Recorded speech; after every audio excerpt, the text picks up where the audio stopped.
بسم الله الرحمن الرحيم. ألف لام ميم.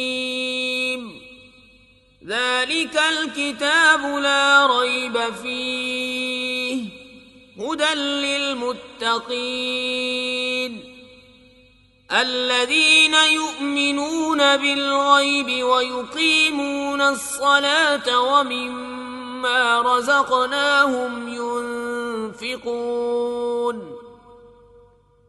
والذين يؤمنون بما أنزل إليك وما أنزل من قبلك وبالآخرة هم يوقنون أولئك على هدى من ربهم وأولئك هم المفلحون. إن الذين كفروا سواء عليهم أنذرتهم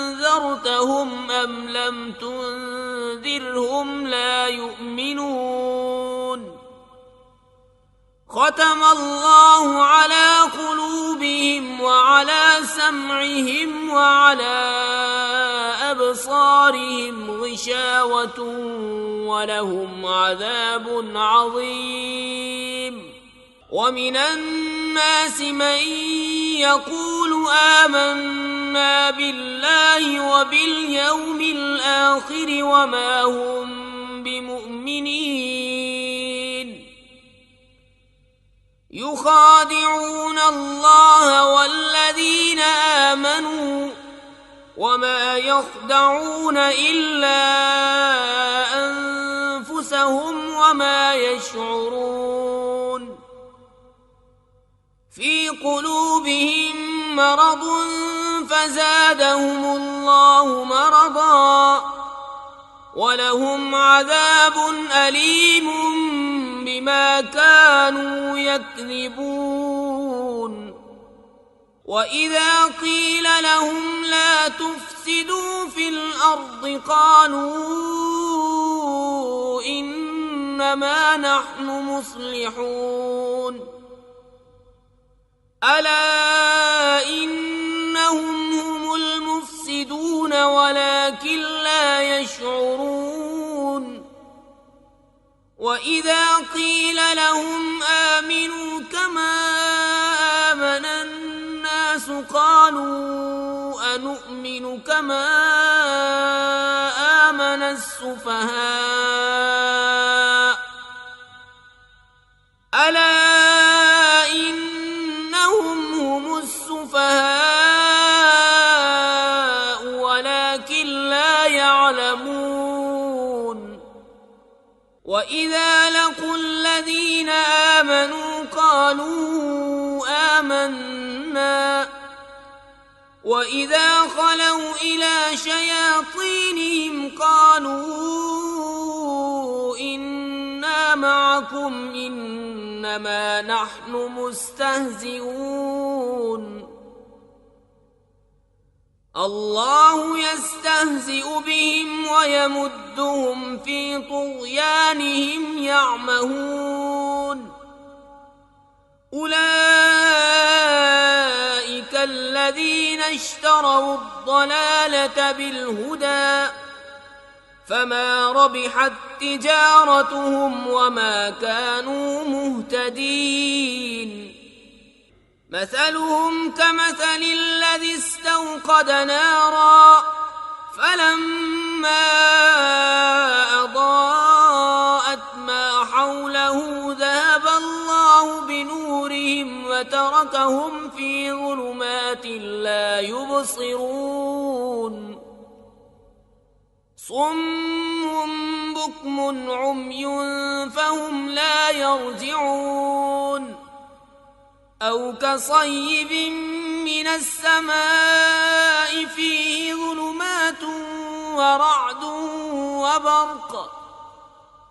يجعلون أصابعهم في آذانهم من الصواعق حذر الموت والله محيط بالكافرين يكاد البرق يخطف أبصارهم كلما أضاء لهم مشوا فيه وإذا أظلم عليهم قاموا ولو شاء الله لذهب بسمعهم وأبصارهم إن الله على كل شيء قدير يا أيها الناس اعبدوا ربكم الذي خلقكم والذين من قبلكم لعلكم تتقون الذي جعل لكم الأرض فراشا والسماء بناء وأنزل من السماء ماء فأخرج به من الثمرات رزقا لكم فلا تجعلوا لله أندادا وأنتم تعلمون وإن كنتم في ريب مما نزلنا على عبدنا فأتوا بسورة من مثله وادعوا شهداءكم من دون الله إن كنتم صادقين فإن لم تفعلوا ولن تفعلوا فاتقوا النار التي وقودها الناس والحجارة أعدت للكافرين وبشر الذين آمنوا وعملوا الصالحات أن لهم جنات تجري من تحتها الأنهار كلما رزقوا منها من ثمرة رزقا قالوا هذا الذي رزقنا من قبل وأتوا به متشابها ولهم فيها أزواج مطهرة وهم فيها خالدون إن الله لا يستحيي أن يضرب مثلا ما بعوضة فما فوقها فأما الذين آمنوا فيعلمون أنه الحق من ربهم وأما الذين كفروا فيقولون ماذا أراد الله بهذا مثلا يضل به كثيرا ويهدي به كثيرا وما يضل به إلا الفاسقين الذين ينقضون عهد الله من بعد ميثاقه ويقطعون ما أمر الله به أن يوصل ويفسدون في الأرض أولئك هم الخاسرون كيف تكفرون بالله وكنتم أمواتا فأحياكم ثم يميتكم ثم يحييكم ثم إليه ترجعون هو الذي خلق لكم ما في الأرض جميعا ثم استوى إلى السماء فسواهن 7 سماوات وهو بكل شيء عليم وإذ قال ربك للملائكة إني جاعل خليفة قالوا أتجعل فيها من يفسد فيها ويسفك الدماء ونحن نسبح بحمدك ونقدس لك قال إني أعلم ما لا تعلمون وعلم آدم الأسماء كلها ثم عرضهم على الملائكة فقال أنبئوني بأسماء هؤلاء إن كنتم صادقين قالوا سبحانك لا علم لنا إلا ما علمتنا إنك أنت العليم الحكيم قال يا آدم أنبئهم بأسمائهم فلما أنبأهم بأسمائهم قال ألم أقل لكم إني أعلم غيب السماوات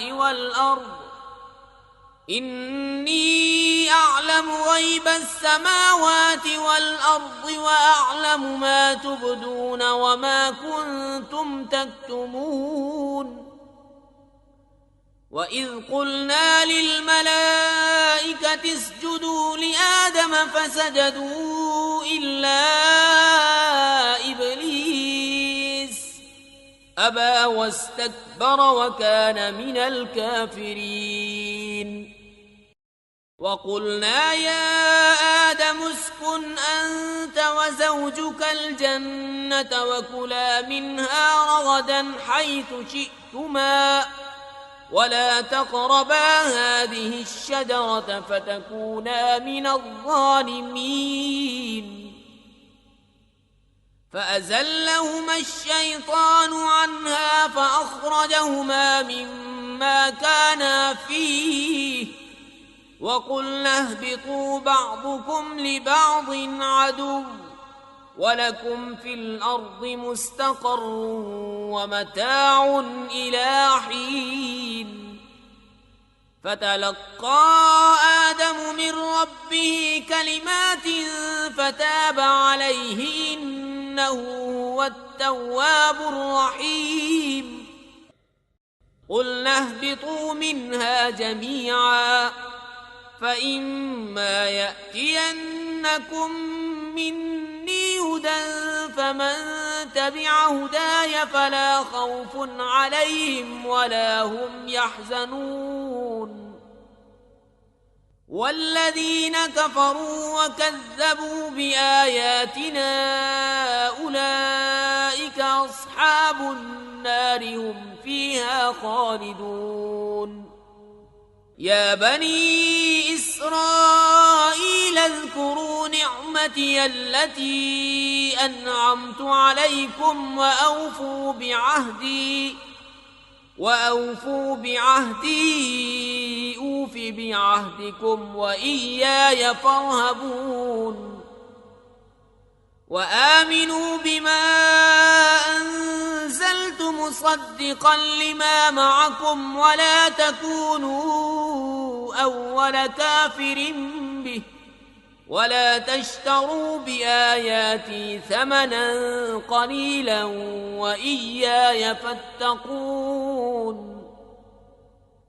ولا تلبسوا الحق بالباطل وتكتموا الحق وأنتم تعلمون وأقيموا الصلاة وآتوا الزكاة واركعوا مع الراكعين أتأمرون الناس بالبر وتنسون أنفسكم وأنتم تتلون الكتاب أفلا تعقلون واستعينوا بالصبر والصلاة وإنها لكبيرة إلا على الخاشعين الذين يظنون أنهم ملاقو ربهم وأنهم إليه راجعون يا بني إسرائيل اذكروا نعمتي التي أنعمت عليكم وأني فضلتكم على العالمين واتقوا يوما لا تجزي نفس عن نفس شيئا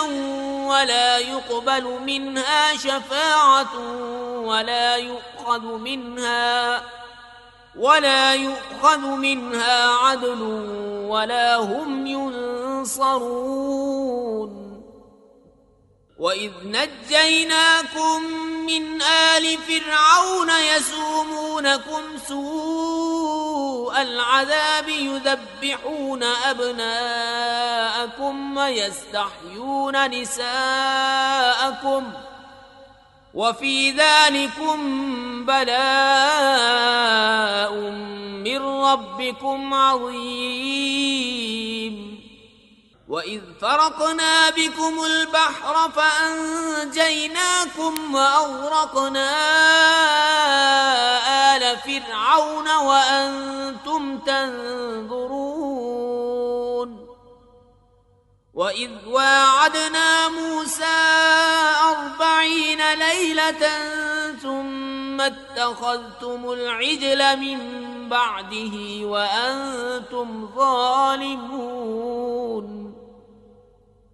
ثم عفونا عنكم من بعد ذلك لعلكم تشكرون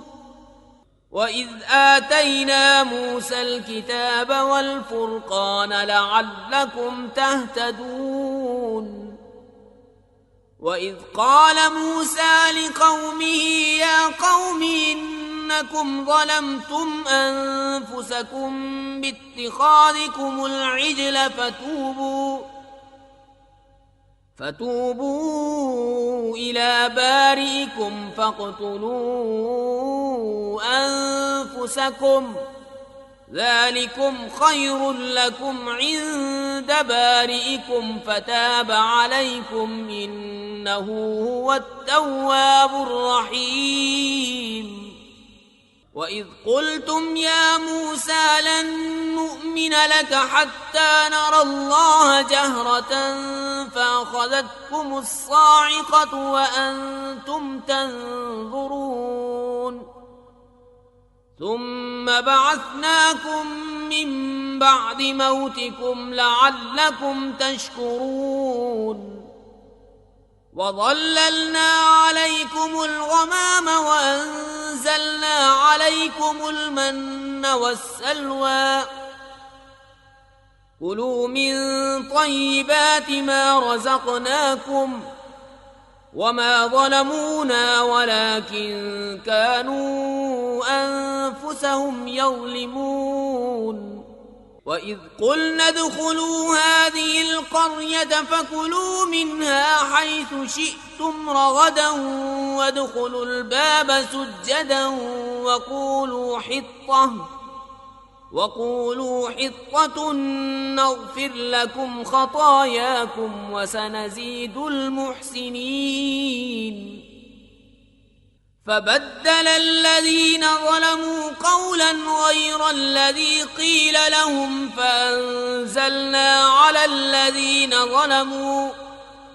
فأنزلنا على الذين ظلموا رجزا من السماء بما كانوا يفسقون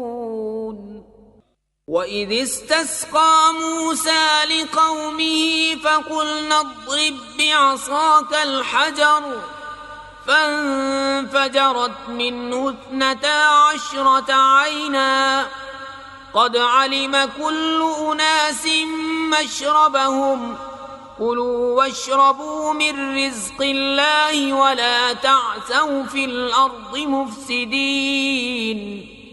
وإذ قلتم يا موسى لن نصبر على طعام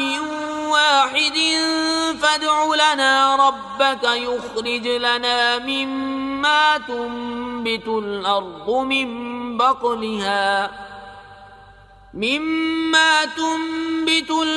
من بقلها وقثائها وفومها وعدسها وبصلها قال أتستبدلون الذي هو أدنى بالذي هو خير اهبطوا مصرا فإن لكم ما سألتم وضربت عليهم الذلة والمسكنة وباءوا بغضب من الله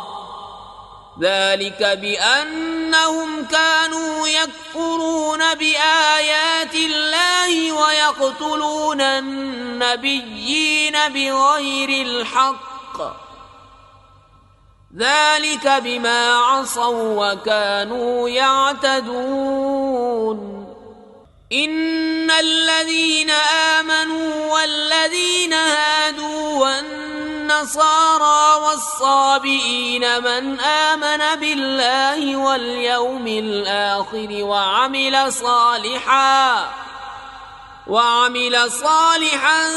فلهم أجرهم عند ربهم ولا خوف عليهم ولا هم يحزنون وإذ أخذنا ميثاقكم ورفعنا فوقكم الطور خذوا ما آتيناكم بقوة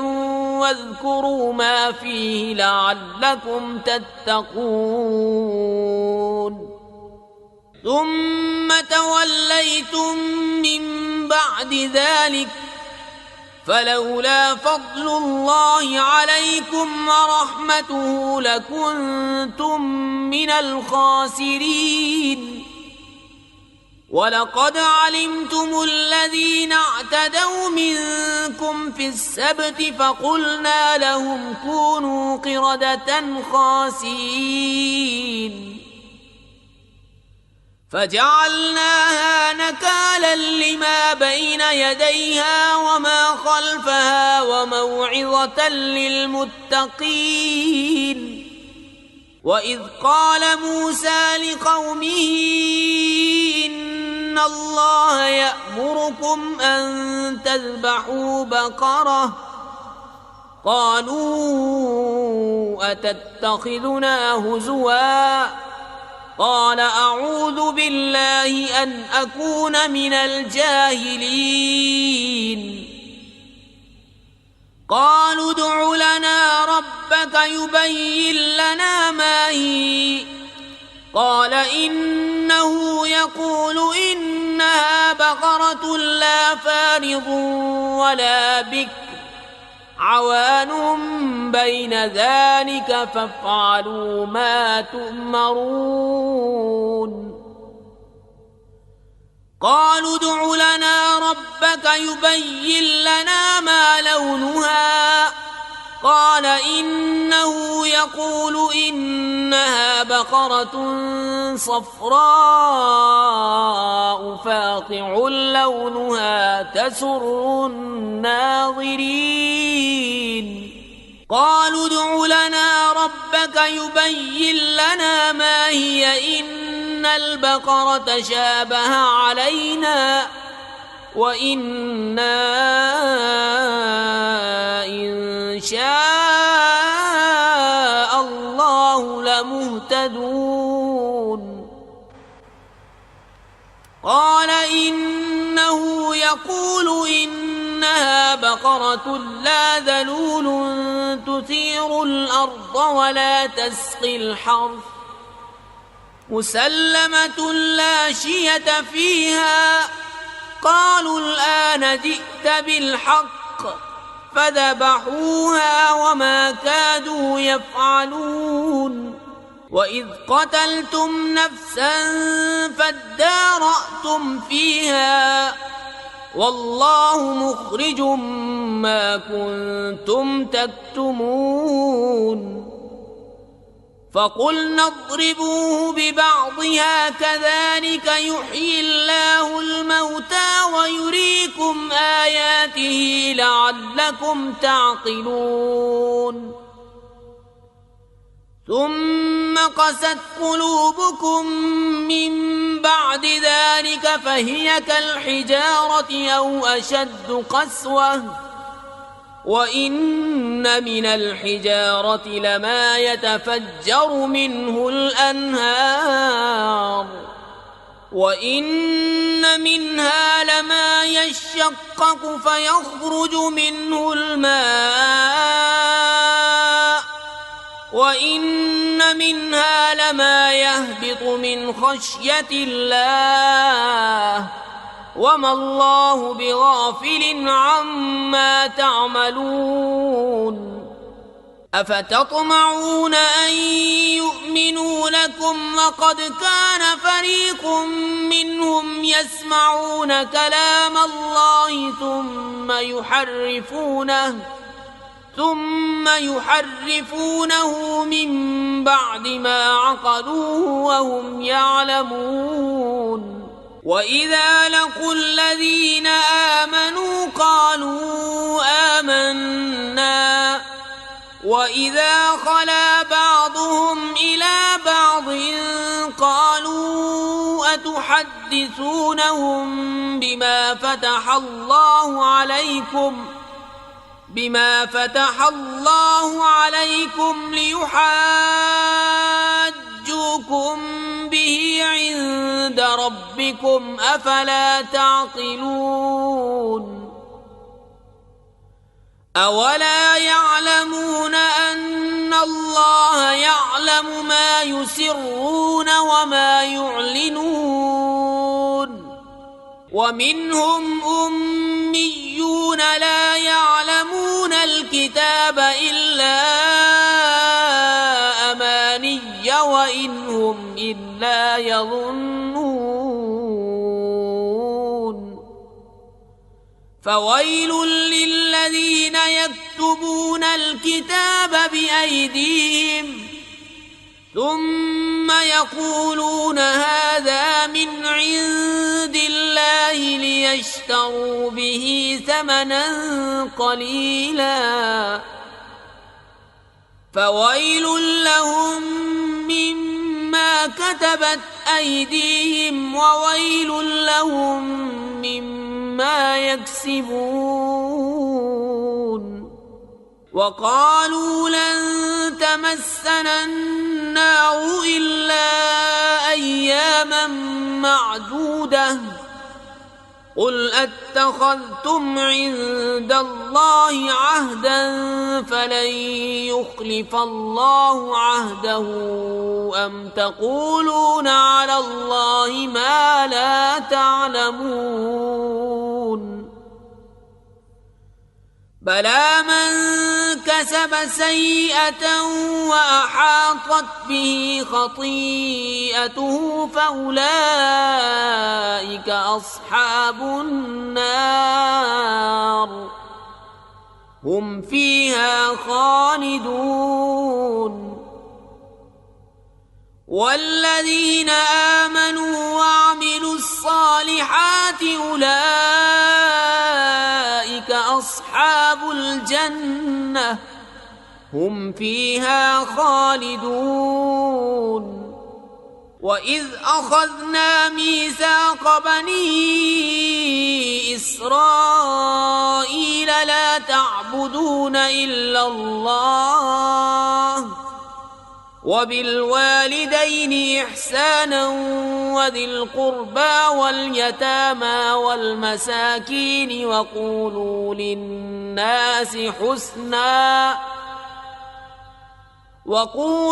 للناس حسنا وأقيموا الصلاة وآتوا الزكاة ثم توليتم إلا قليلا منكم وأنتم معرضون وإذ أخذنا ميثاقكم لا تسفكون دماءكم ولا تخرجون أنفسكم من دياركم ثم أقررتم وأنتم تشهدون ثم أنتم هؤلاء تقتلون أنفسكم وتخرجون فريقا منكم من ديارهم تظاهرون عليهم بالإثم والعدوان وإن يأتوكم أسارى تفادوهم وهو محرم عليكم إخراجهم أفتؤمنون ببعض الكتاب وتكفرون ببعض فما جزاء من يفعل ذلك منكم إلا خزي في الحياة الدنيا ويوم القيامة يردون إلى أشد العذاب وما الله بغافل عما تعملون أولئك الذين اشتروا الحياة الدنيا بالآخرة فلا يخفف عنهم العذاب ولا هم ينصرون ولقد آتينا موسى الكتاب وقفينا من بعده بالرسل وآتينا عيسى ابن مريم البينات وأيدناه بروح القدس أفكلما جاءكم رسول بما لا تهوى أنفسكم استكبرتم ففريقا كذبتم وفريقا تقتلون وقالوا قلوبنا غلف بل لعنهم الله بكفرهم فقليلا ما يؤمنون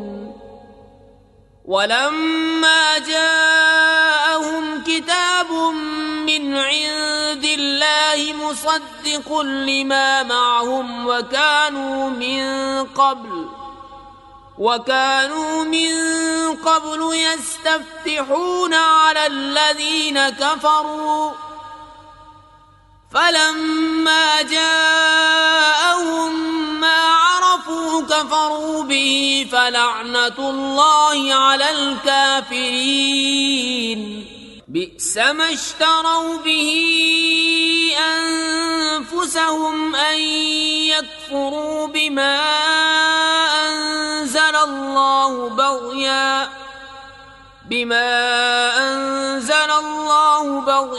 أن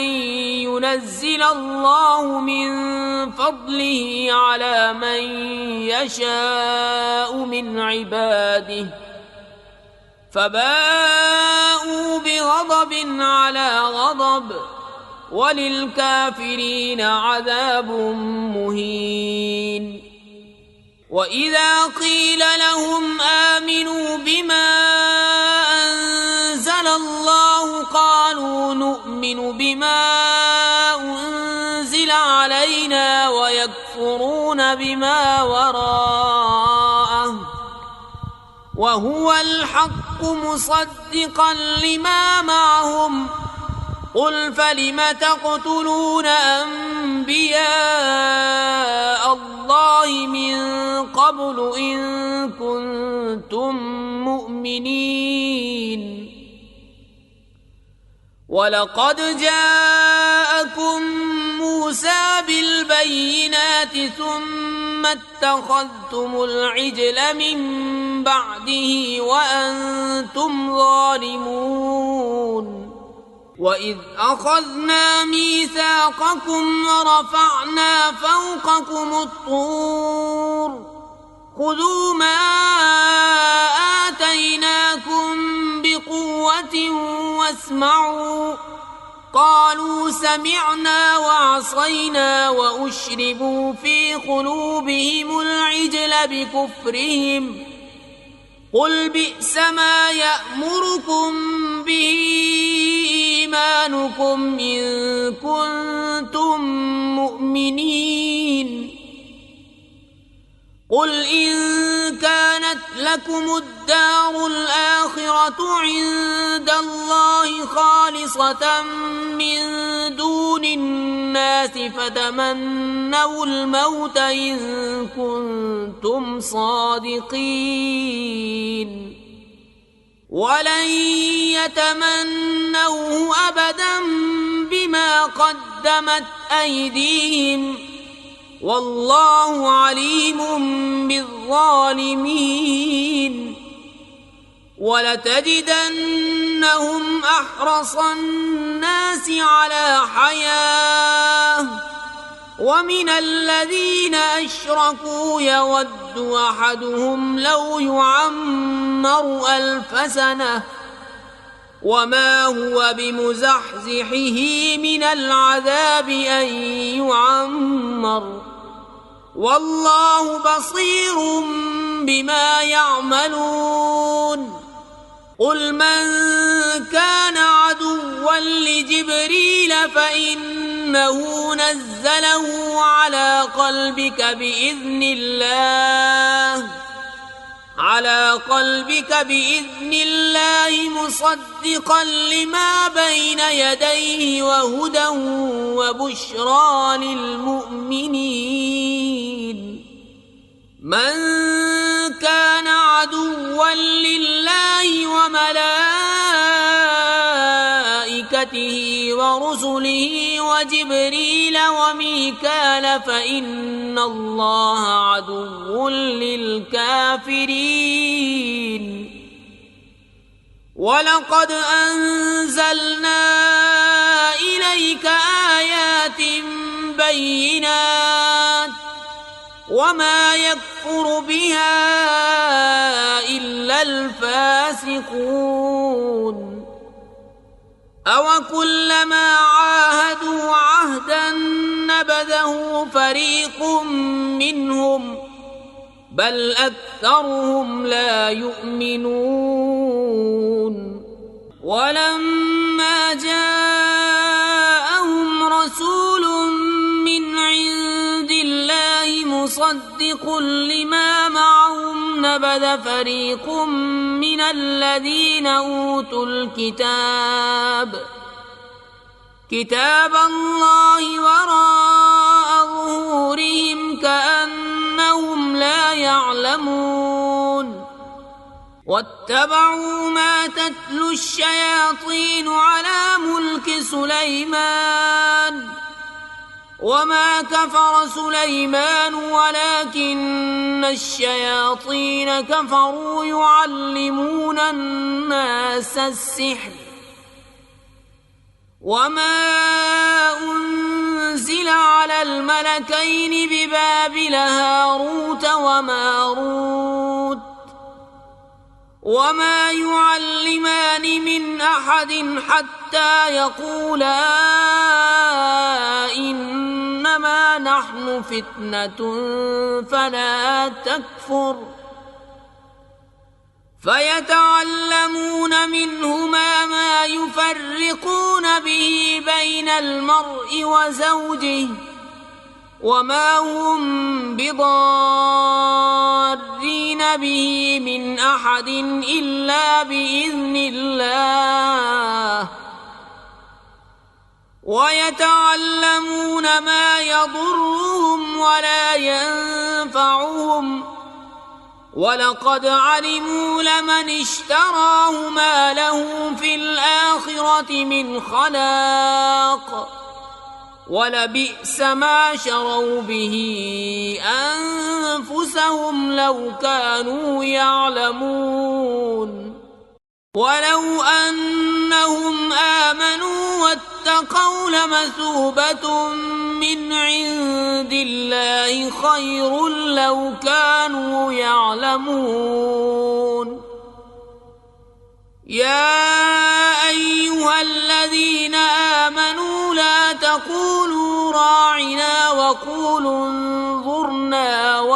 فاسمعوا وللكافرين عذاب أليم. ما يود الذين كفروا من أهل الكتاب ولا المشركين أن ينزل عليكم من خير من ربكم، والله يختص برحمته من يشاء،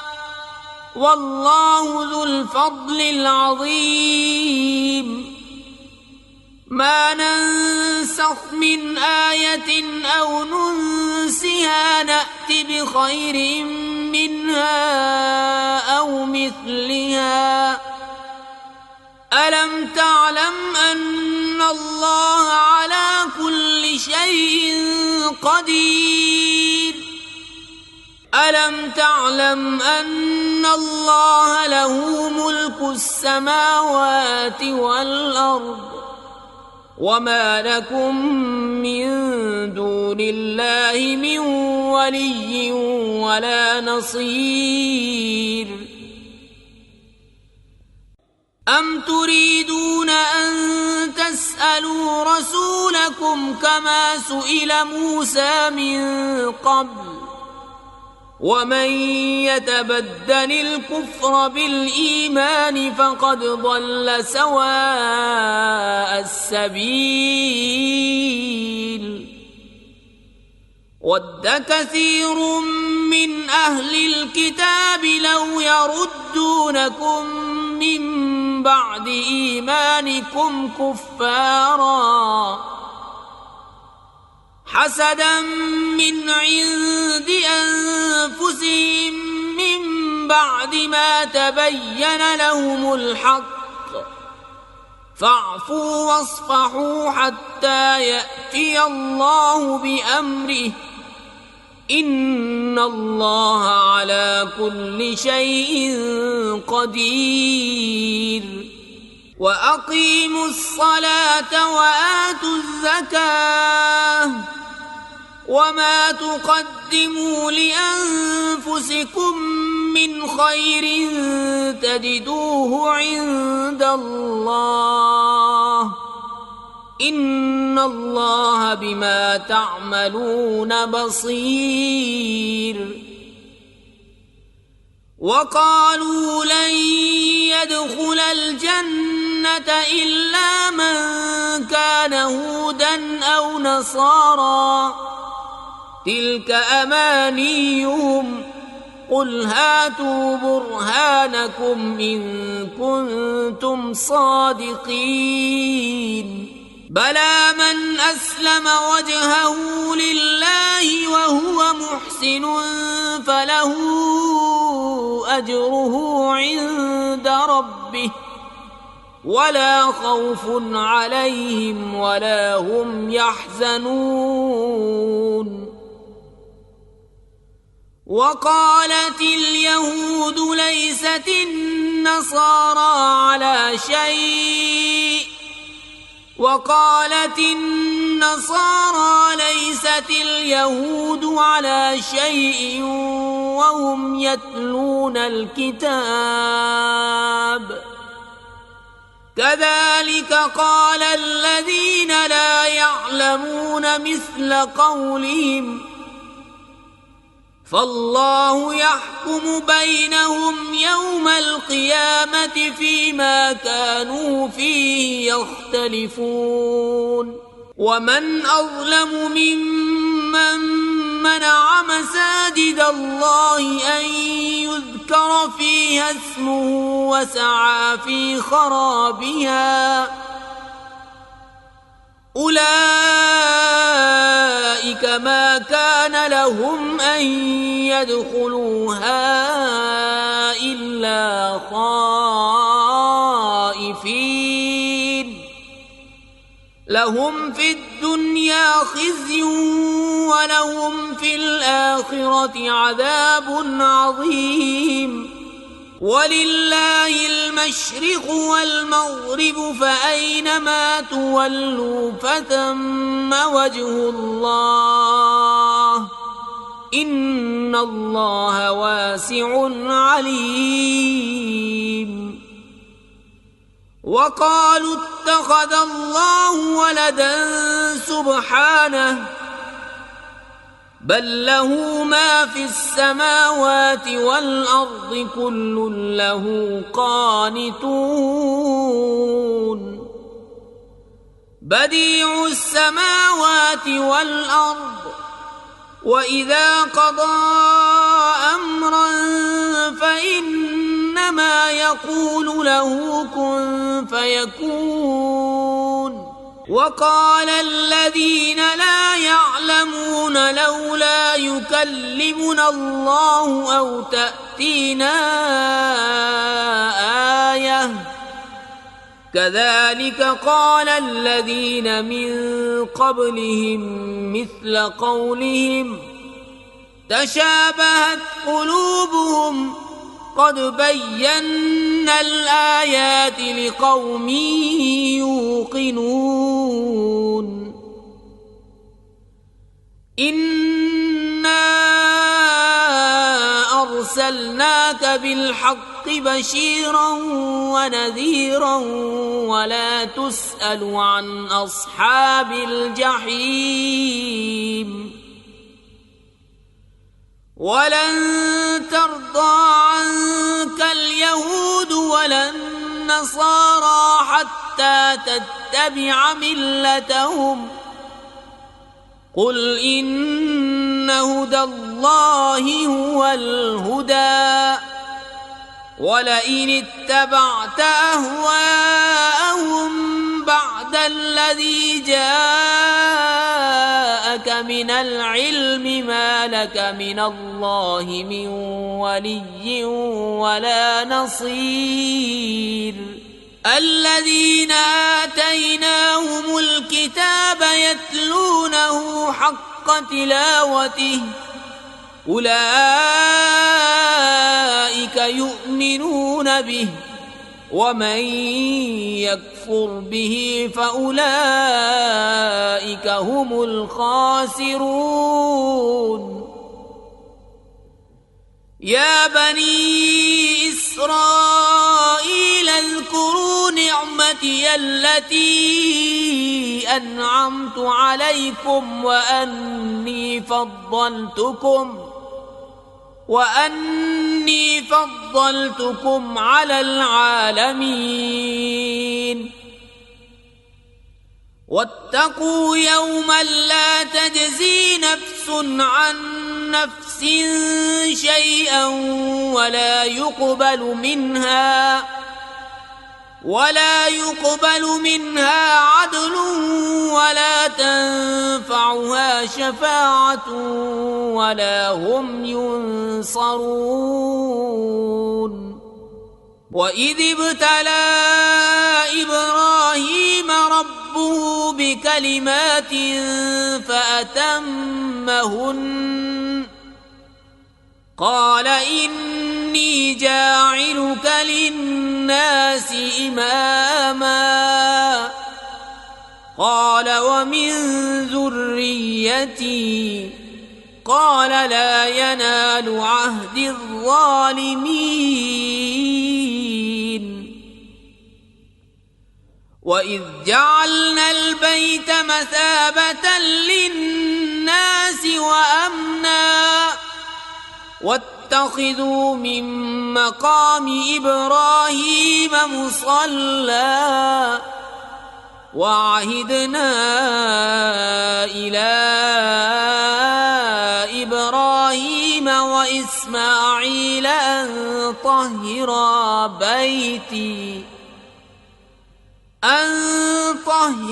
بيتي للطائفين والعاكفين والركع السجود. وإذ قال إبراهيم رب اجعل هذا بلدا آمنا وارزق أهله من الثمرات من آمن منهم بالله واليوم الآخر قال ومن كفر فأمتعه قليلا ثم أضطره إلى عذاب النار وبئس المصير. وإذ يرفع إبراهيم القواعد من البيت وإسماعيل ربنا تقبل منا إنك أنت السميع العليم ربنا واجعلنا مسلمين لك ومن ذريتنا أمة مسلمة لك وأرنا مناسكنا وتب علينا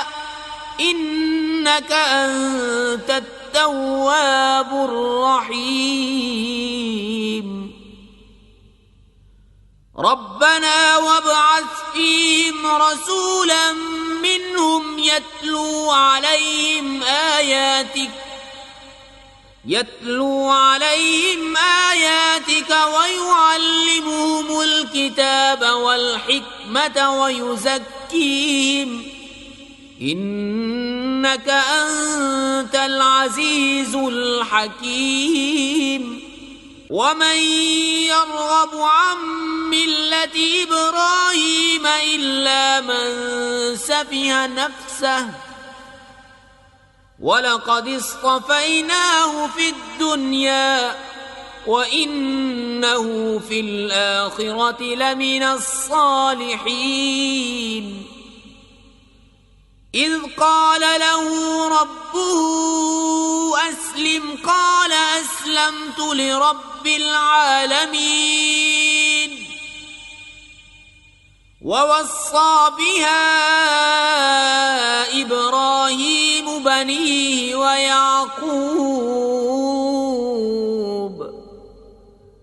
يا بني إن الله اصطفى لكم الدين فلا تموتن إلا وأنتم مسلمون. أم كنتم شهداء إذ حضر يعقوب الموت إذ قال لبنيه ما تعبدون من بعدي قالوا نعبد إلهك وإله آبائك إبراهيم وإسماعيل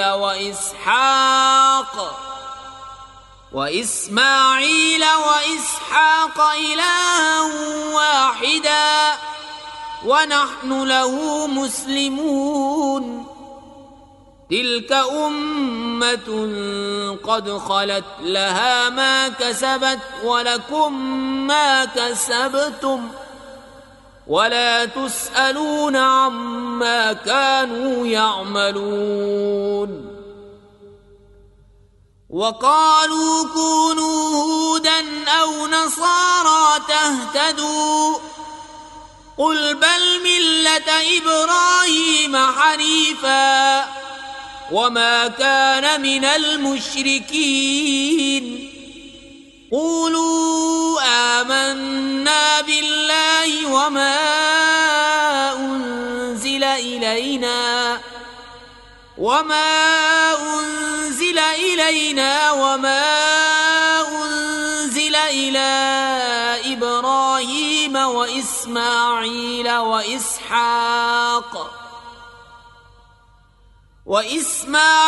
وإسحاق ويعقوب والأسباط وما أوتي موسى وعيسى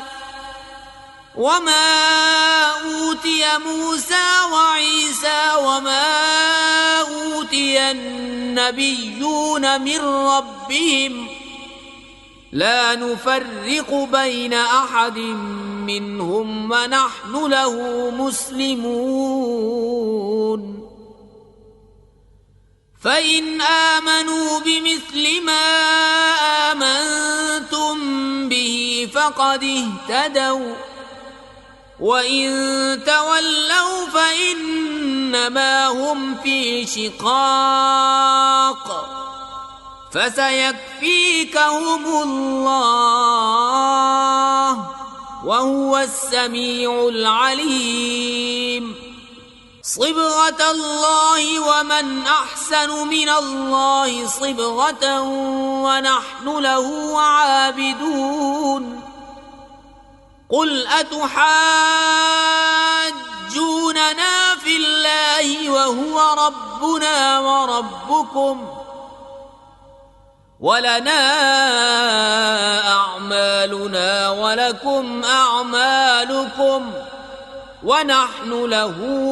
مخلصون. أم تقولون إن إبراهيم وإسماعيل وإسحاق ويعقوب والأسباط كانوا هودا أو نصارى قل أأنتم أعلم أم الله ومن أظلم ممن كتم شهادة عنده من الله وما الله بغافل عما تعملون. تلك أمة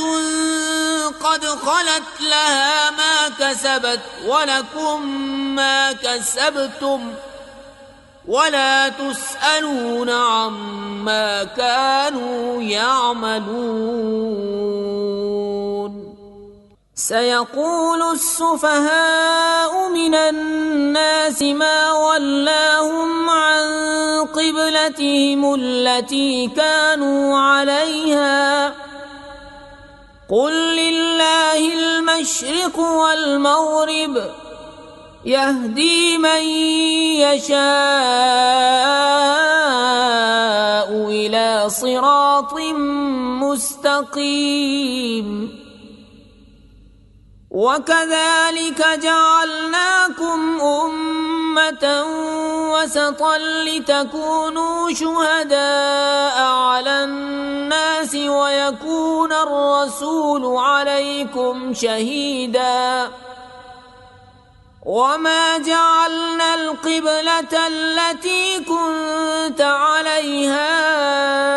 إلا لنعلم من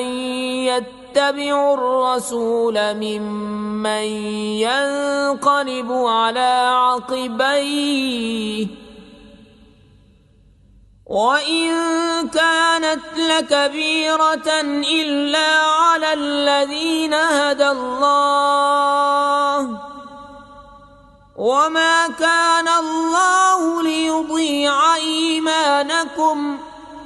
إن الله بالناس لرؤوف رحيم. قد نرى تقلب وجهك في السماء فلنولينك قبلة ترضاها فول وجهك شطر المسجد الحرام وحيث ما كنتم فولوا وجوهكم شطره وإن الذين أوتوا الكتاب ليعلمون أنه الحق من ربهم وما الله بغافل عما يعملون. ولئن أتيت الذين أوتوا الكتاب بكل آية ما تبعوا قبلتك وما أنت بتابع قبلتهم وما بعضهم بتابع قبلة بعض ولئن اتبعت أهواءهم من بعد ما جاءك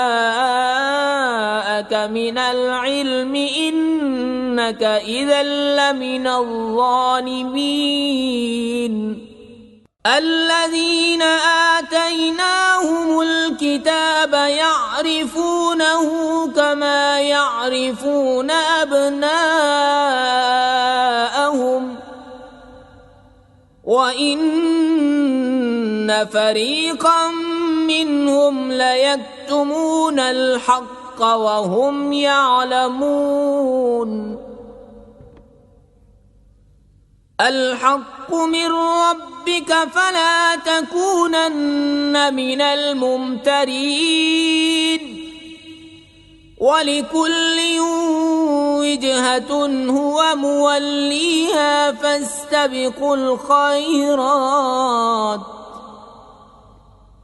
أينما تكونوا يأت بكم الله جميعا إن الله على كل شيء قدير. ومن حيث خرجت فول وجهك شطر المسجد الحرام وإنه للحق من ربك وما الله بغافل عما تعملون. ومن حيث خرجت فول وجهك شطر المسجد الحرام وحيث ما كنتم فولوا وجوهكم شطره لئلا يكون للناس عليكم حجة إلا الذين ظلموا منهم فلا تخشوهم واخشوني ولأتم نعمتي عليكم ولعلكم تهتدون. كما أرسلنا فيكم رسولا منكم يتلو عليكم آياتنا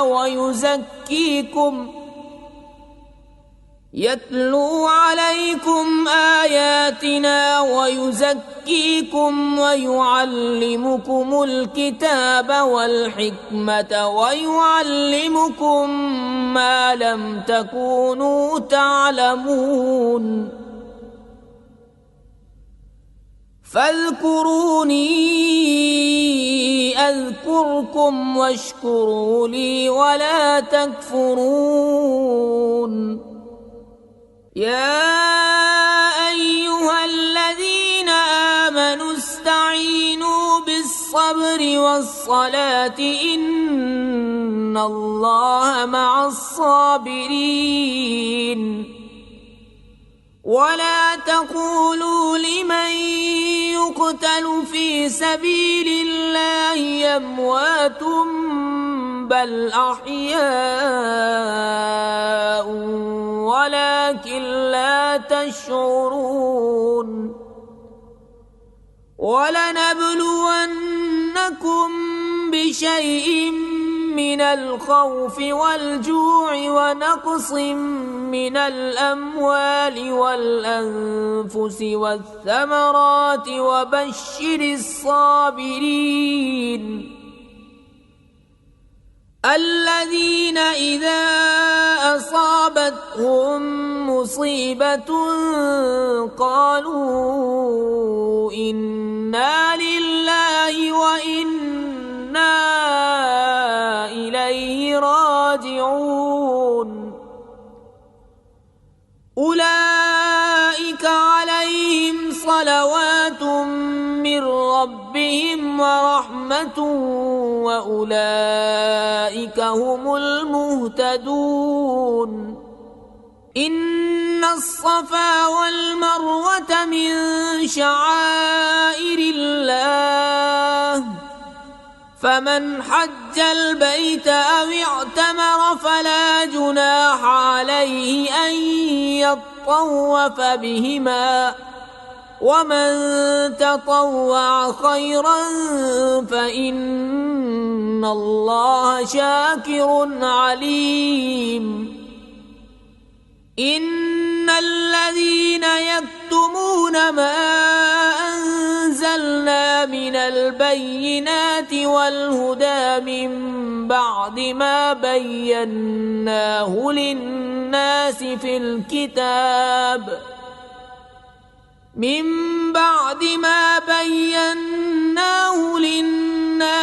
الكتاب أولئك يلعنهم الله ويلعنهم اللاعنون إلا الذين تابوا وأصلحوا وبينوا فأولئك أتوب عليهم وأنا التواب الرحيم. إن الذين كفروا وماتوا وهم كفار أولئك عليهم لعنة الله والملائكة والناس أجمعين خالدين فيها لا يخفف عنهم العذاب ولا هم ينظرون. وإلهكم إله واحد لا إله إلا هو الرحمن الرحيم. إن في خلق السماوات والأرض واختلاف الليل والنهار والفلك التي تجري في البحر بما ينفع الناس وما أنزل الله من السماء من ماء فأحيا به الأرض بعد موتها وبث فيها من كل دابة وتصريف الرياح والسحاب المسخر بين السماء والأرض لآيات لقوم يعقلون. ومن الناس من يتخذ من دون الله أندادا يحبونهم كحب الله والذين آمنوا أشد حبا لله ولو يرى الذين ظلموا إذ يرون العذاب أن القوة لله جميعا وأن الله شديد العذاب. إذ تبرأ الذين اتبعوا من الذين اتبعوا ورأوا العذاب وتقطعت بهم الأسباب. وقال الذين اتبعوا لو أن لنا كرة فنتبرأ منهم كما تبرؤوا منا كذلك يريهم الله أعمالهم حسرات عليهم وما هم بخارجين من النار. يا أيها الناس كلوا مما في الأرض حلالا طيبا ولا تتبعوا خطوات الشيطان إنه لكم عدو مبين. إنما يأمركم بالسوء والفحشاء وأن تقولوا على الله ما لا تعلمون. وإذا قيل لهم اتبعوا ما أنزل الله قالوا بل نتبع ما ألفينا عليه آباءنا أولو كان شيئا ولا يهتدون ومثل الذين كفروا كمثل الذي ينعق بما لا يسمع إلا دعاء ونداء صم بكم عمي فهم لا يعقلون يا أيها الذين آمنوا كلوا من طيبات ما رزقناكم واشكروا لله إن كنتم إياه تعبدون إنما حرم عليكم الميتة والدم ولحم الخنزير وما أهل به لغير الله فمن اضطر غير باغ ولا عاد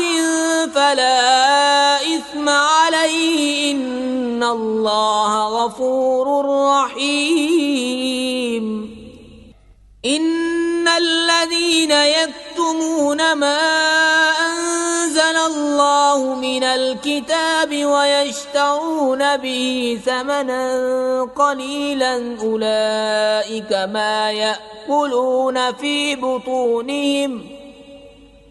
أولئك ما يأكلون في بطونهم إلا النار ولا يكلمهم الله يوم القيامة ولا يزكيهم ولهم عذاب أليم أولئك الذين اشتروا الضلالة بالهدى والعذاب بالمغفرة فما أصبرهم على النار ذلك بأن الله نزل الكتاب بالحق وإن الذين اختلفوا في الكتاب لفي شقاق بعيد ليس البر أن تولوا وجوهكم قبل المشرق والمغرب ولكن البر من آمن بالله واليوم الآخر والملائكة والكتاب والنبيين وآتى المال على حبه ذوي القربى واليتامى والمساكين وابن السبيل والسائلين وفي الرقاب وأقام الصلاة وآتى الزكاة والموفون بعهدهم إذا عاهدوا والصابرين في البأساء والضراء وحين البأس أولئك الذين صدقوا وأولئك هم المتقون يا أيها الذين آمنوا كتب عليكم القصاص في القتلى الحر بالحر والعبد بالعبد والأنثى بالأنثى فمن عفي له من أخيه شيء فاتباع بالمعروف وأداء إليه بإحسان ذلك تخفيف من ربكم ورحمة فمن اعتدى بعد ذلك فله عذاب أليم ولكم في القصاص حياة يا أولي الألباب لعلكم تتقون كتب عليكم إذا حضر أحدكم الموت إن ترك خيرا الوصية للوالدين والأقربين بالمعروف حقا حقا على المتقين. فمن بدله بعدما سمعه فإنما إثمه على الذين يبدلونه، إن الله سميع عليم. فمن خاف من موص جنفا أو إثما فأصلح بينهم فلا إثم عليه، إن الله غفور رحيم. يا أيها الذين آمنوا كتب عليكم الصيام كما كتب على الذين من قبلكم لعلكم تتقون. أياما معدودات، فمن كان منكم مريضا أو على سفر فعدة من أيام أخر، وعلى الذين يطيقونه فدية طعام مسكين، فمن تطوع خيرا فهو خير له، وأن تصوموا خير لكم إن كنتم تعلمون. شهر رمضان الذي أنزل فيه القرآن هدى للناس وبينات من الهدى والفرقان، فمن شهد منكم الشهر فليصم، ومن كان مريضا أو على سفر فعدة من أيام أخر، يريد الله بكم اليسر ولا يريد بكم العسر، ولتكملوا العدة ولتكبروا الله على ما هداكم ولعلكم تشكرون. وإذا سألك عبادي عني فإني قريب أجيب دعوة الداع إذا دعان، فليستجيبوا لي وليؤمنوا بي لعلهم يرشدون. أحل لكم ليلة الصيام الرفث إلى نسائكم هن لباس لكم وأنتم لباس لهن، علم الله أنكم كنتم تختانون أنفسكم فتاب عليكم وعفى عنكم، فالآن باشروهن وابتغوا ما كتب الله لكم، وكلوا واشربوا حتى يتبين لكم الخيط الأبيض من الخيط الأسود من الفجر، ثم أتموا الصيام إلى الليل، ولا تباشروهن وأنتم عاكفون في المساجد، تلك حدود الله فلا تقربوها، كذلك يبين الله آياته للناس لعلهم يتقون. ولا تأكلوا أموالكم بينكم بالباطل وتدلوا بها إلى الحكام لتأكلوا فريقا من أموال الناس بالإثم وأنتم تعلمون.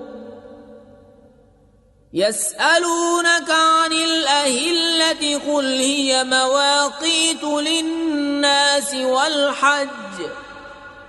وليس البر بأن تأتوا البيوت من ظهورها ولكن البر من واتقى وأتوا البيوت من أبوابها واتقوا الله لعلكم تفلحون وقاتلوا في سبيل الله الذين يقاتلونكم ولا تعتدوا إن الله لا يحب المعتدين واقتلوهم حيث ثقفتموهم وأخرجوهم من حيث أخرجوكم والفتنة أشد من القتل ولا تقاتلوهم عند المسجد الحرام حتى يقاتلوكم فيه فإن قاتلوكم فاقتلوهم كذلك جزاء الكافرين فإن انتهوا فإن الله غفور رحيم وقاتلوهم حتى لا تكون فتنة ويكون الدين لله فإن انتهوا فلا عدوان إلا على الظالمين الشهر الحرام بالشهر الحرام والحرمات قصاص فمن اعتدى عليكم فاعتدوا عليه بمثل ما اعتدى عليكم واتقوا الله واعلموا أن الله مع المتقين وأنفقوا في سبيل الله ولا تلقوا بأيديكم إلى التهلكة وأحسنوا إن الله يحب المحسنين وأتموا الحج والعمرة لله فإن أحصرتم فما استيسر من الهدي ولا تحلقوا رؤوسكم حتى يبلغ الهدي محله فمن كان منكم مريضا أو به أذى من رأسه ففدية من صيام أو صدقة أو نسك فإذا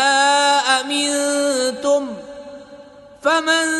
تمتع بالعمرة إلى الحج فما استيسر من الهدي فمن لم يجد فصيام 3 أيام في الحج و7 إذا رجعتم تلك 10 كاملة ذلك لمن لم يكن أهله حاضر المسجد الحرام واتقوا الله واعلموا أن الله شديد العقاب الحج أشهر معلومات فمن فرض فيهن الحج فلا رفث ولا فسوق ولا جدال في الحج وما تفعلوا من خير يعلمه الله وتزودوا فإن خير الزاد التقوى واتقون يا أولي الألباب ليس عليكم جناح أن تبتغوا فضلا من ربكم فإذا أفضتم من عرفات فاذكروا الله عند المشعر الحرام واذكروه كما هداكم وإن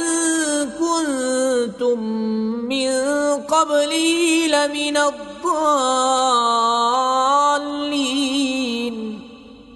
ثم أفيضوا من حيث أفاض الناس واستغفروا الله إن الله غفور رحيم. فإذا قضيتم مناسككم فاذكروا الله كذكركم آباءكم أو أشد ذكرا. فمن الناس من يقول ربنا آتنا في الدنيا وما له في الآخرة من خلاق. ومنهم من يقول ربنا آتنا في الدنيا حسنة وفي الآخرة حسنة وقنا عذاب النار.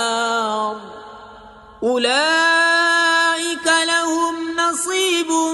مما كسبوا والله سريع الحساب. واذكروا الله في أيام معدودات فمن تعجل في يومين فلا إثم عليه ومن تأخر فلا إثم عليه لمن اتقى. واتقوا الله واعلموا أنكم إليه تحشرون. ومن الناس من يعجبك قوله في الحياة الدنيا ويشهد الله على ما في قلبه وهو ألد الخصام. وإذا تولى سعى في الأرض ليفسد فيها ويهلك الحرث والنسل والله لا يحب الفساد. وإذا قيل له اتق الله أخذته العزة بالإثم فحسبه جهنم ولبئس المهاد. ومن الناس من يشري نفسه ابتغاء مرضات الله والله رؤوف بالعباد. يا أيها الذين آمنوا ادخلوا في السلم كافة ولا تتبعوا خطوات الشيطان إنه لكم عدو مبين. فإن زللتم من بعد ما جاءتكم البينات فاعلموا أن الله عزيز حكيم. هل ينظرون إلا أن يأتيهم الله في ظلل من الغمام والملائكة وقضي الأمر وإلى الله ترجع الأمور. سل بني إسرائيل كم آتيناهم من آية بينة ومن يبدل نعمة الله من بعد ما جاءته فإن الله شديد العقاب. زين للذين كفروا الحياة الدنيا ويسخرون من الذين آمنوا والذين اتقوا فوقهم يوم القيامة والله يرزق من يشاء بغير حساب. كان الناس أمة واحدة فبعث الله النبيين مبشرين ومنذرين وأنزل معهم الكتاب بالحق ليحكم بين الناس فيما اختلفوا فيه، وما اختلف فيه إلا الذين أوتوه من بعد ما جاءتهم البينات بغيا بينهم، فهدى الله الذين آمنوا لما اختلفوا فيه من الحق بإذنه، والله يهدي من يشاء إلى صراط مستقيم. أم حسبتم أن تدخلوا الجنة ولما يأتكم مثل الذين خلوا من قبلكم مستهم البأساء والضراء وزلزلوا حتى يقول الرسول والذين آمنوا معه متى نصر الله، ألا إن نصر الله قريب. يسألونك ماذا ينفقون قل ما أنفقتم من خير فللوالدين والأقربين واليتامى والمساكين وابن السبيل، وما تفعلوا من خير فإن الله به عليم. كتب عليكم القتال وهو كره لكم، وعسى أن تكرهوا شيئا وهو خير لكم، وعسى أن تحبوا شيئا وهو شر لكم، والله يعلم وأنتم لا تعلمون. يسألونك عن الشهر الحرام قتال فيه قل قتال فيه كبير وصد عن سبيل الله وكفر به والمسجد الحرام وإخراج أهله منه أكبر عند الله، والفتنة أكبر من القتل،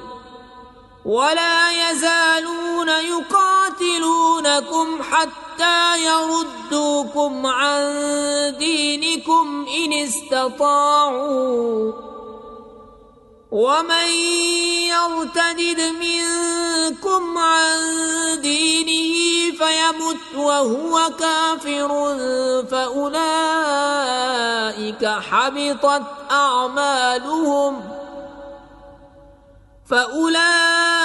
حبطت أعمالهم في الدنيا والآخرة،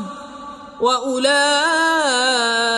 أصحاب النار هم فيها خالدون. إن الذين آمنوا والذين هاجروا وجاهدوا في سبيل الله أولئك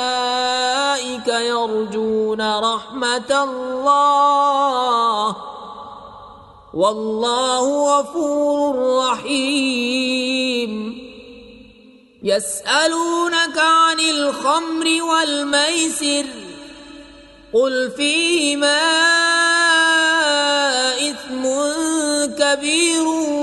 ومنافع للناس وإثمهما أكبر من نفعهما، ويسألونك ماذا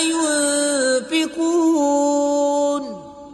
قل العفو كذلك يبين الله لكم الآيات لعلكم تتفكرون في الدنيا والآخرة.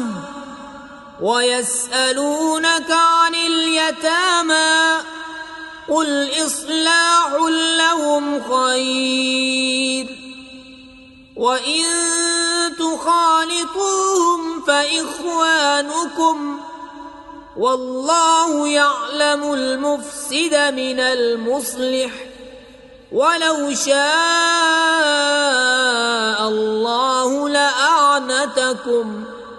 إن الله عزيز حكيم. ولا تنكحوا المشركات حتى يؤمن ولأمة مؤمنة خير من مشركة ولو أعجبتكم ولا تنكحوا المشركين حتى يؤمنوا ولعبد مؤمن خير من مشرك ولو أعجبكم أولئك يدعون إلى النار والله يدعو إلى الجنة والمغفرة بإذنه ويبين آياته للناس لعلهم يتذكرون. ويسألونك عن المحيض قل هو أذى فاعتزلوا النساء في المحيض ولا تقربوهن حتى يطهرن فإذا تطهرن فأتوهن من حيث أمركم الله إن الله يحب التوابين ويحب المتطهرين. نساؤكم حرث لكم فأتوا حرثكم أنى شئتم وقدموا لأنفسكم واتقوا الله واعلموا أنكم ملاقوه وبشر المؤمنين. ولا تجعلوا الله عرضة لأيمانكم أن تبروا وتتقوا وتصلحوا بين الناس والله سميع عليم. لا يؤاخذكم الله باللغو في أيمانكم ولكن يؤاخذكم بما كسبت قلوبكم والله غفور حليم. للذين يؤلون من نسائهم تربص 4 أشهر فإن فاءوا فإن الله غفور رحيم وإن عزموا الطلاق فإن الله سميع عليم. والمطلقات يتربصن بأنفسهن 3 قروء ولا يحل لهن أن يكتمن ما خلق الله في أرحامهن إن كن يؤمن بالله واليوم الآخر وبعولتهن أحق بردهن في ذلك إن أرادوا إصلاحا ولهن مثل الذي عليهن بالمعروف وللرجال عليهن درجة والله عزيز حكيم. والطلاق مرتان فإمساك بمعروف أو تسريح بإحسان. ولا يحل لكم أن تأخذوا مما آتيتموهن شيئا إلا أن يخافا أن لا يقيما حدود الله، فإن خفتم ألا يقيما حدود الله فلا جناح عليهما فيما افتدت به، تلك حدود الله فلا تعتدوها، ومن يتعد حدود الله فأولئك هم الظالمون. فإن طلقها فلا تحل له من بعد حتى تنكح زوجا غيره، فإن طلقها فلا جناح عليهما أن يتراجعا إن ظنا أن يقيما حدود الله، وتلك حدود الله يبينها لقوم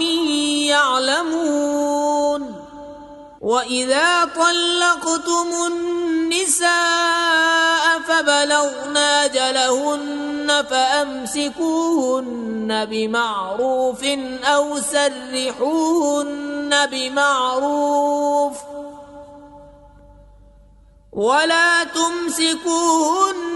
ضرارا لتعتدوا، ومن يفعل ذلك فقد ظلم نفسه. ولا تتخذوا آيات الله هزوا واذكروا نعمة الله عليكم وما أنزل عليكم من الكتاب والحكمة يعظكم به، واتقوا الله واعلموا أن الله بكل شيء عليم. وإذا طلقتم النساء فبلغن أجلهن فلا تعضلوهن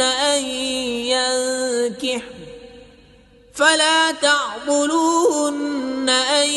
ينكحن أزواجهن إذا تراضوا بينهم بالمعروف، ذلك يوعظ به من كان منكم يؤمن بالله واليوم الآخر، ذلكم أزكى لكم وأطهر والله يعلم وأنتم لا تعلمون. والوالدات يرضعن أولادهن حولين كاملين لمن أراد أن يتم الرضاعة، وعلى المولود له رزقهن وكسوتهن بالمعروف، لا تكلف نفس إلا وسعها، لا تضار والدة بولدها ولا مولود له بولده، وعلى الوارث مثل ذلك، فإن أرادا فصالا عن تراض منهما وتشاور فلا جناح عليهما. وإن أردتم أن تسترضعوا أولادكم فلا جناح عليكم إذا سلمتم ما آتيتم بالمعروف، واتقوا الله واعلموا أن الله بما تعملون بصير. والذين يتوفون ويذرون أزواجا يتربصن بأنفسهن 4 أشهر وعشرا، فإذا بلغن أجلهن فلا جناح عليكم فيما فعلن في أنفسهن بالمعروف، والله بما تعملون خبير. ولا جناح عليكم فيما عرضتم به من خطبة النساء أو أكننتم في أنفسكم، علم الله أنكم ستذكرونهن ولكن لا تواعدوهن سرا إلا أن تقولوا قولا معروفا، ولا تعزموا عقدة النكاح حتى يبلغ الكتاب أجله، واعلموا أن الله يعلم ما في أنفسكم فاحذروه، واعلموا أن الله غفور حليم. لا جناح عليكم إن طلقتم النساء ما لم تمسوهن أو تفرضوا لهن فريضة، ومتعوهن على الموسع قدره وعلى المقتر قدره متاعا بالمعروف حقا على المحسنين. وإن طلقتموهن من قبل أن تمسوهن وقد فرضتم لهن فريضة فنصف ما فرضتم إلا أن يعفون أو يعفو الذي بيده عقدة النكاح، وأن تعفوا أقرب للتقوى، ولا تنسوا الفضل بينكم إن الله بما تعملون بصير. حافظوا على الصلوات والصلاة الوسطى وقوموا لله قانتين. فإن خفتم فرجالا أو ركبانا فإذا أمنتم فاذكروا الله كما علمكم ما لم تكونوا تعلمون. والذين يتوفون منكم ويذرون أزواجا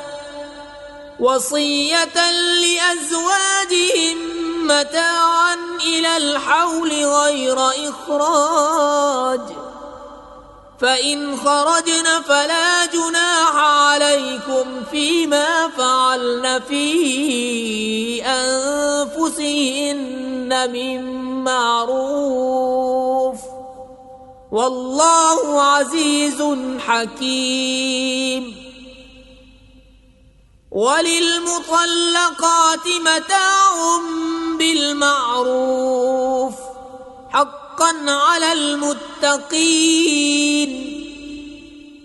كذلك يبين الله لكم آياته لعلكم تعقلون. ألم تر إلى الذين خرجوا من ديارهم وهم ألوف حذر الموت فقال لهم الله موتوا ثم أحياهم إن الله لذو فضل على الناس ولكن أكثر الناس لا يشكرون. وقاتلوا في سبيل الله واعلموا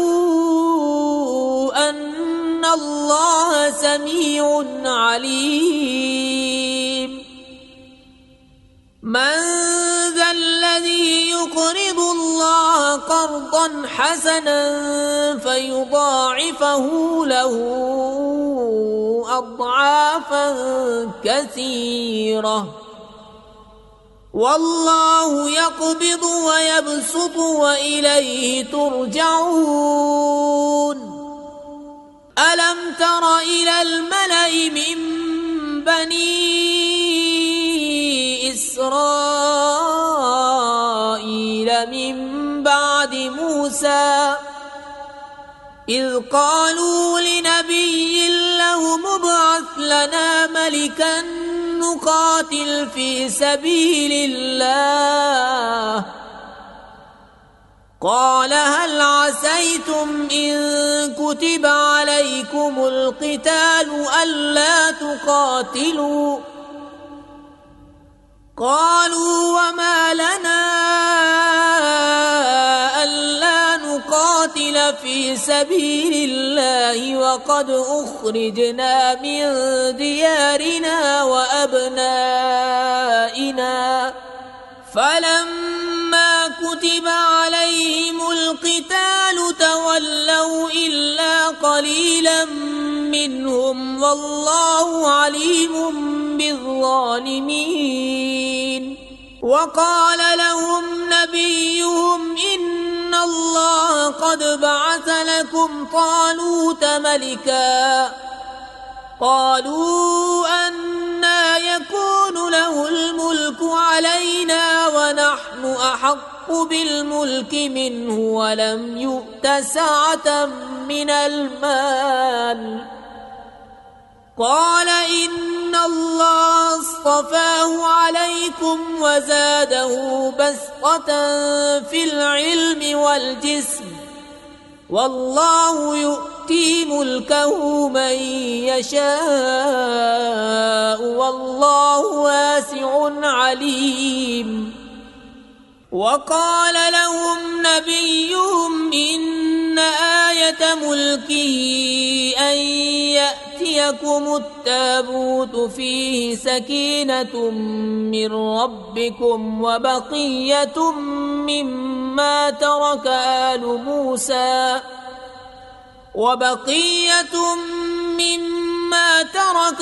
موسى وآل هارون تحمله الملائكة إن في ذلك لآية لكم إن كنتم مؤمنين. فلما فصل طالوت بالجنود قال إن الله مبتليكم بنهر فمن شرب منه فليس مني ومن لم يطعمه فإنه مني إلا من اغترف غرفة بيده فشربوا منه إلا قليلا منهم فلما جاوزه هو والذين آمنوا معه قالوا لا طاقة لنا اليوم بجالوت وجنوده قال الذين يظنون أنهم ملاقو الله كم من فئة قليلة غلبت فئة كثيرة بإذن الله والله مع الصابرين. ولما برزوا لجالوت وجنوده قالوا ربنا أفرغ علينا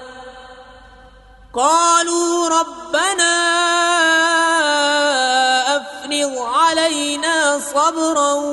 وثبت أقدامنا وانصرنا فانصرنا على القوم الكافرين فهزموهم بإذن الله وقتل داود جالوت وآتاه الله